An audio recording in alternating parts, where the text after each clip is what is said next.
Well, an urban search and rescue team from the LA County Fire Department is back home after spending a week helping with rescue efforts in Colombia. About 300 people were killed when a 7.4 magnitude earthquake hit early last week, and hundreds more are still missing. Joining us to talk about how the team helped in the aftermath of the disaster is LA County Fire Department Captain Katon. Thank you so much for being with us this morning. Thank you for having me. It's good to have you back. I know the team just got back, but we saw so many videos of them having to pull people out of the rubble in very tight spaces. Can you talk a little bit about the training you do for those types of things and how the guys are this morning? Right. So, of course, the video's amazing. The work they were able to do down there in Colombia, huge, especially coming on the heels of that earthquake in Venezuela 6 weeks ago. Right. I feel like we just had you on to talk about it, and it just goes to show how exhausted these teams must be in the work they do. Right. Well, this is really what they live for. Yeah. I mean, these are that, again, you touched on it with the training. There's a very high level of training to get into the urban search and rescue team. Then the ongoing level of training is really high.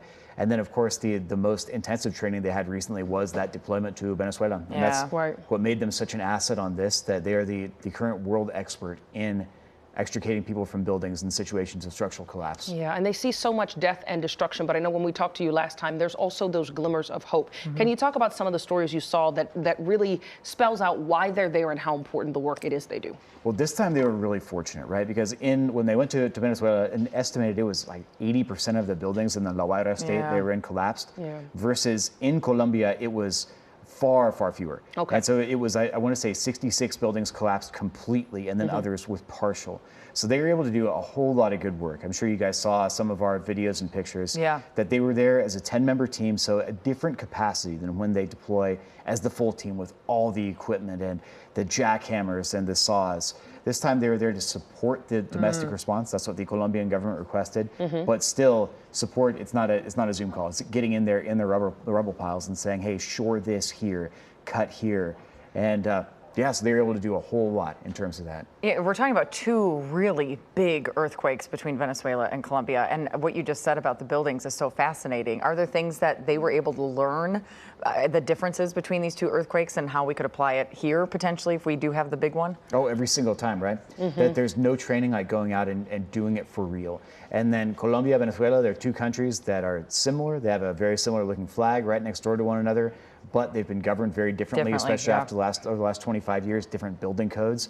And so, our team's seen two very different situations with buildings that even outwardly might look similar, collapsing in different ways, built on different sort of soil. Even. Yeah. So they've learned a whole lot they'll be able to apply to everything going forward. That's great. Look, it's really emotional watching these videos. I can only imagine, we've talked about this, the mental health toll and the emotions they go through in doing this, which I'm sure that's not what they bring to the scene as they're doing their expertise. But they got back last night.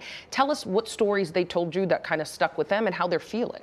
Well, right away, we can't go too into depth on all the things that they saw and did. Sure. But the biggest things are the ability to number one, to work with the Colombian government to help them in their response. And that's the biggest thing, right? The teamwork. And you can see that in all the pictures, in all the videos, and in the faces of our team members. And, when you look and saw the meeting with the mayor of Cali, that it's that teamwork and the ability to go and work hand in hand with the people that do our job overseas, and to lend them a hand and lend them the expertise that we have in order to help them help themselves. That's the amazing thing that sticks with all our team members and really keeps them going and keeps them so dedicated to the program. Well, they're dedicated. You guys work hard. They're just getting 48 hours off and then could potentially be back at it again. Well, for us, that's a lot. The LA County Fire Department, guaranteed 48 hours off. You're doing pretty well. I thought you were going to say weeks off. Okay, and the thing is, you guys are hiring. What does it take for someone to join this kind of force? Well, number one, I'm really glad you asked. Today is the last day to apply to the fire suppression aid vacancy, which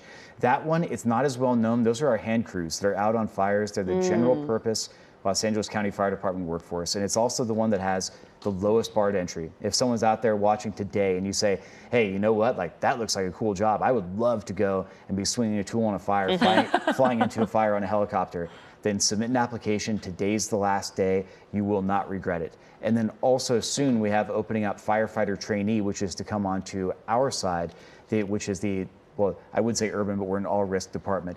But to come on indeed the all-risk side, to be riding on a fire engine. That you'll need EMT and some other qualifications, but go to fire.lacounty.gov. That's opening up soon, so keep an eye on that. But FSA, Apply to that today. Yeah. For fire suppression aid, are there physical requirements? Do you need to be strong? It looks like hard physical work. Yeah. Okay. That job, they say only half jokingly in the camps, which is what we call that system, they hire you for your back. Okay, it kind of looks like that when we watch fires with you guys. Okay, so you should be in good physical shape to do that. If you're like my age, you probably shouldn't be applying. There are better jobs for you. Well, you look young and sprightly to us, Aaron. We always appreciate you joining us, and amazing work by your team. Thank you for being with us. Glad they got back safely. Yeah.